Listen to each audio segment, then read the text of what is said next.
This is the Iowa weather report for Thursday, October the 8th, 2015. Now our first look at this year's GFS Model Run. At 1 p.m. this afternoon, pretty much have a somewhat zonal flow across the country. Upper level features still over the southwest and into Texas, producing quite a bit of heavy rain down there. Otherwise, we'll have a frontal system coming through here, but it's going to be very spotty with the rainfall. The rainfall will be mainly over our eastern counties, if you get any at all. Chances about 30 to 40%, but many areas may not get much of any rain. If you do, you may get a tenth or two of an inch, and highs today in the 70s to low 80s.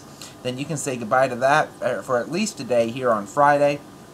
Temperatures will be back into the 60s, maybe some upper 50s just to the north and northeast of the state. Plenty of sunshine around with a couple of clouds here and there. But the warm air returns for the weekend. Saturday and into Sunday, temperatures back into the 70s. Be a great weekend to go out and sightsee, be doing anything outdoors, play around to golf, go look at fall colors. Be a good weekend for that. It'll be a bit breezy, especially Saturday and Sunday. Winds at least 10 to 15 miles per hour and maybe gustier than that. Readings, like I said, in the 70s for the most part, so it will be a good weekend to be outside, like I said. Frontal system comes through late Sunday night and into Monday morning. It will produce a little bit of precipitation, but not here, just to our north. But it will cool our temperatures back into the 60s for Monday.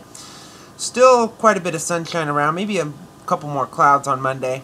Tuesday will be pretty much similar, maybe a few degrees warmer, mid to upper 60s, maybe a few low 70s, but don't count on that, especially if you're in our northern or northeastern counties where it should stay in the 60s. And it looks to stay that way again as we move into the middle of the week as well, here on Wednesday. You can see cold air beginning to come in from Canada, and that we haven't seen that or not that far into the model run, and you can really see it next Thursday. Look at this big push of cold air, ridge pumping up over western Canada. That's just emptying the Arctic of the cold air. Of course, it's not January, or we'd be talking about sub-zero temperatures, but we could be talking about temperatures at or below freezing, especially at night. We'll have to wait and see about this. This is the first time we've seen this, at least this close to current time, but it's still a week away. We'll keep watching it, and unfortunately, this pattern looks to stay this way through the extended period as well. This is the 19th, ridge over the west, trough over the Great Lakes in the northeast, flow coming out of pretty much the Yukon, and that means that's going to keep temperatures fairly cool around here.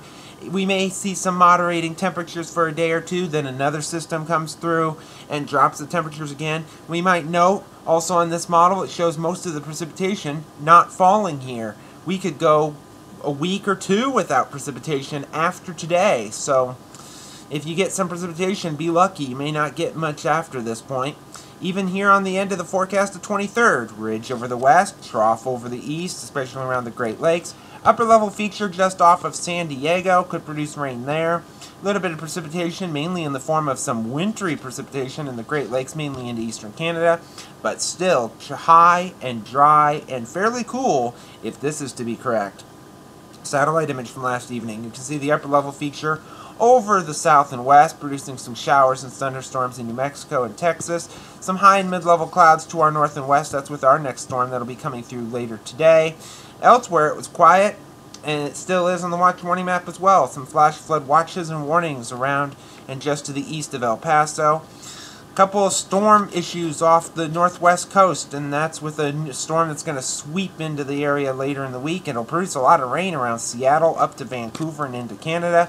Still heavy rain across West Texas, but very little around here, maybe a tenth of an inch if you're lucky. Some areas may get nothing at all.